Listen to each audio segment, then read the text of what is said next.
The government recognizes the First Amendment right of Native Americans to ingest peyote as part of the free exercise of their religion, but under no circumstances do the rest of us enjoy that right, even if we use peyote in a similar way.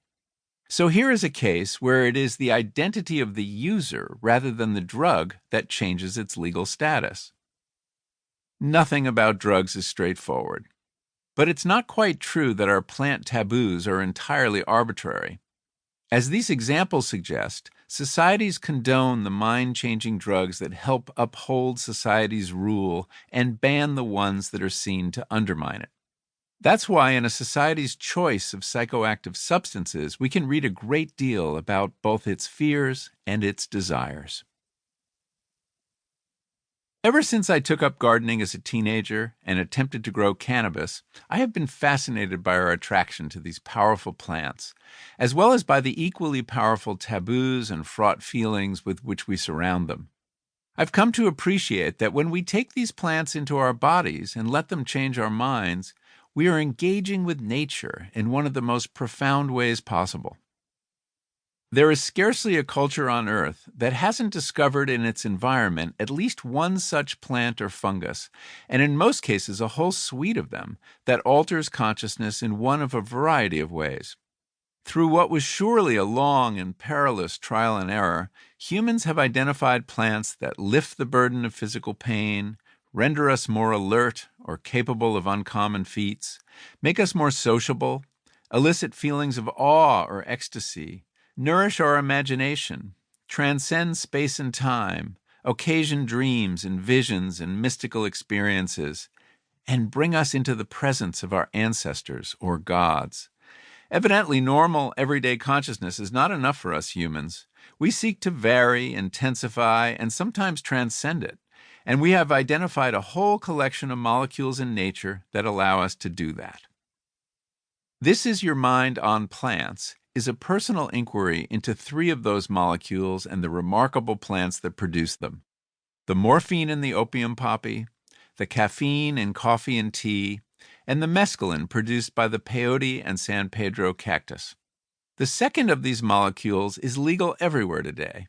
The first is illegal in most places, unless it has been refined by a pharmaceutical company and prescribed by a physician.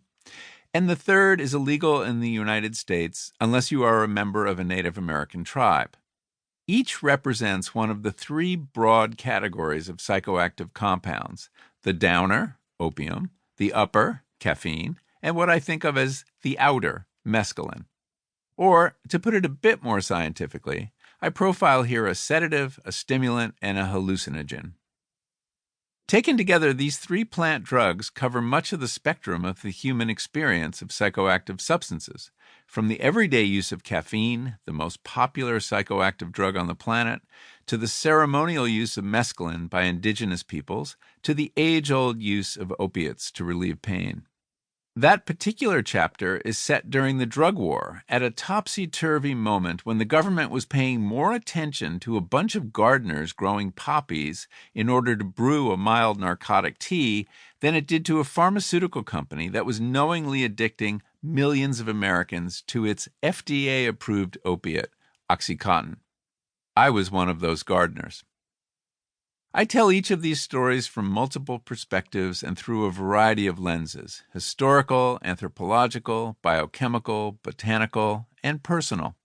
In each case, I have some skin in the game, or perhaps I should say brain cells, since I don't know how to write about how it feels and what it means to change consciousness without conducting some self-experimentation.